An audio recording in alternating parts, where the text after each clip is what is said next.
Hi అండి. మా ఊర్లోని బతుకమ్మ పండుగ అయితే చేస్తున్నారనమాట. ఇంత బాగా చేస్తారని నేను అస్సలు అనుకోలేదు.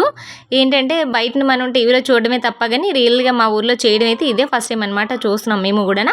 చాలా చక్కగా చేశారు. గౌరమ్మని పైకి పెట్టి మొత్తం అంతా ఎన్ని రకాల పువ్వులతోటి అన్ని రకాల పువ్వులతో డెకరేషన్ అయితే చేశారనమాట. చాలా చక్కగా పెద్ద ముగ్గేసి అందులోని గౌరమ్మని పెట్టి తర్వాత ఏంటంటే పువ్వులన్నీ చేసి ఇంకా మొత్తం అంతా ఇంకా పెద్దవాళ్ళ నుంచి చిన్నవాళ్ళ దాకా అందరూ రెడీ అయితే వచ్చారు. అందరం యెల్లో కలర్ శారీస్ అయితే కట్టుకున్నాము. పంతులు గారు ఫస్ట్‌గా వచ్చి పూజ అంతా చేసేసారనమాట. గౌరమ్మకి పూజ చేసేసిన తర్వాత అమ్మవారి గుళ్ళో పూజ అయిపోయిన తర్వాత ఇప్పుడు గౌరమ్మకి అయితే పూజ అంతా చేసేసారు. చేసేసిన తర్వాత ఇంక పాటలైతే వేస్తున్నారనమాట. అందరూ డాన్స్‌లు వేస్తున్నారు. ఒక ఏజ్‌కి తగ్గ ఆ ఏజ్ నుంచి అలాగ డాన్స్‌లయితే వేస్తున్నారు అందరూను. చాలా సరదాగా అయిపోయిందనమాట. చాలా చక్కగా చేశారు. ఏంటంటే ఇలాంటివి చేసుకుంటే చూడడమే తప్ప గాని ఎప్పుడు చేయడం అయితే చూడలేదు. ఈరోజైతే ఇలా చేయడం గూడా చాలా హ్యాపీ అయితే అయిపోయింది. చాలా చక్కగా కూడా చేశారు పండగ.